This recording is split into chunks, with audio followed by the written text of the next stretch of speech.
Hey guys, Sean here. So just a quick kind of science, time, space type thing to talk about. So something to think about is the speed of light. Okay, it's been commonly referred to as the fastest something could possibly travel, but that's just based on the physical dimension, the physical world, the physical realm. So yes, the speed of light represents the boundary of the physical realm, as opposed to a realm that's beyond the physical. So it's just the fastest something can travel in this realm. It's the speed limit of the physical world. It's damn slow. The speed of light is damn slow. How often do you hear that? Compared to most of reality, most of creation, most of what's out there. Out there. So yes, the speed of light, it's just the limit on this physical realm. And the physical realm is teeny tiny, teeny tiny.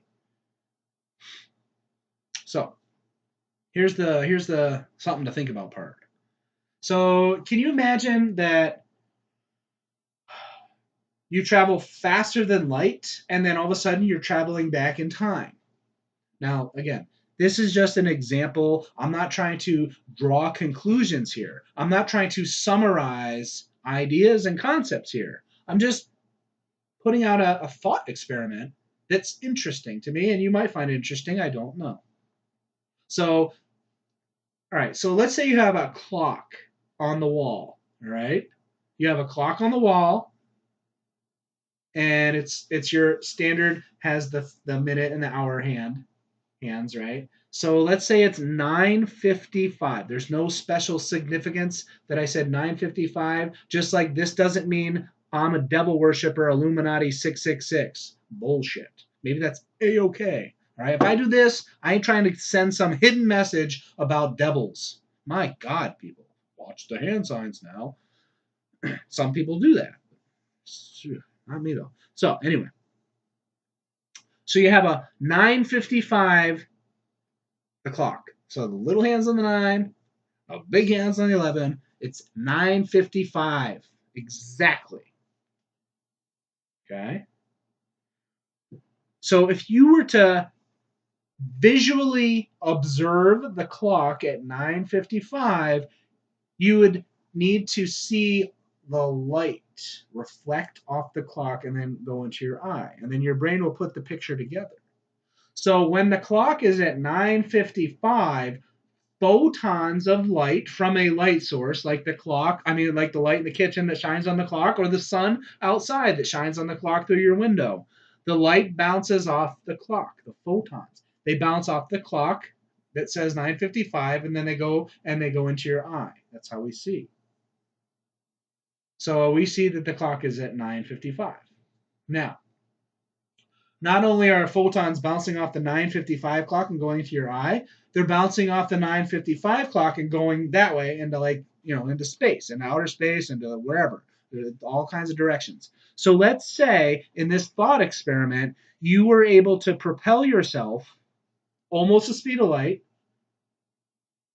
borderline almost the speed of light, 99.99% of the speed of light, right? So let's say again, this is you gotta just go with the example. I know this isn't realistic at all, but just bear with me, please. Please bear with me. Um, so 9:55, the photons of light bounce off the clock and they shoot in outer space, and you are following these photons of light in your magic spaceship that can go almost the speed of light. So if you can't go the speed of light, the photons are going to start to escape. So I'm going to try and do this here. So here's the clock.